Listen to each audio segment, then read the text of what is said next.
This is Moringa For Life farm, and I'm showing here what it looks like in winter. We didn't have a very good winter, a very harsh winter, so we actually have leaf on here where normally we don't. But you can see it's not full leaf. It struggles, so it keeps the leaf really small. But this is where you can see how I have cut this multiple times and more shoots come out. And there's some like this one where you can see these are all the same age, 2 years old. This is going to be the 3rd year. But you can see how much more leaf possibility you have when multiple shoots are coming out rather than a single base with leaf coming out. And so see, for each of these are planted in 3 by 3 by 3 avocado wood boxes. This is the older wood boxes that used to be used. Now they use plastic. But you can see all of this. Now this one, you can see, was cut less. And so there's a lot less leaf possibility when it starts to leaf out. But most of them, you can see, have a lot of leaf possibility. This season we'll cut this off right here and make a cutting out of it, because it's thick enough to be a cutting, and then more leaf will come out of this one. So just wanted to show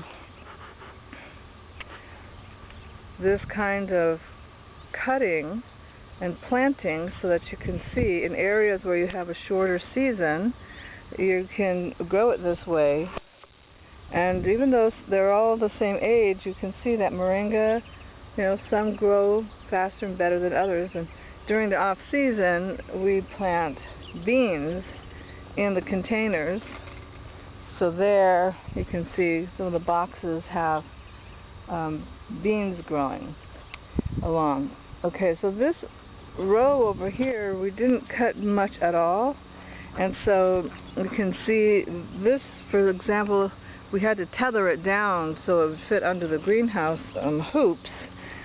But it's the same age as the ones I just showed you, but without being cut down. So all along this, there's a very little leaf production and possibility until this, and it's in one season, so that's the top of it right there. And it has flower, which normally during this time we don't have leaf or flower. And this is seed pod from last season. But so you can see this has a lot less leaf possibility because it has not been cut back. This one we cut back, and so you see 4 or 5 stems coming. So some of them have been cut and others have not. And they are all the same age. This one is a long one that we had to tether down. And then this growing season, they grew 10 feet. So we transplanted them from the previous greenhouse, and this is the growth in one season. So this, when we measured it, was 10 feet.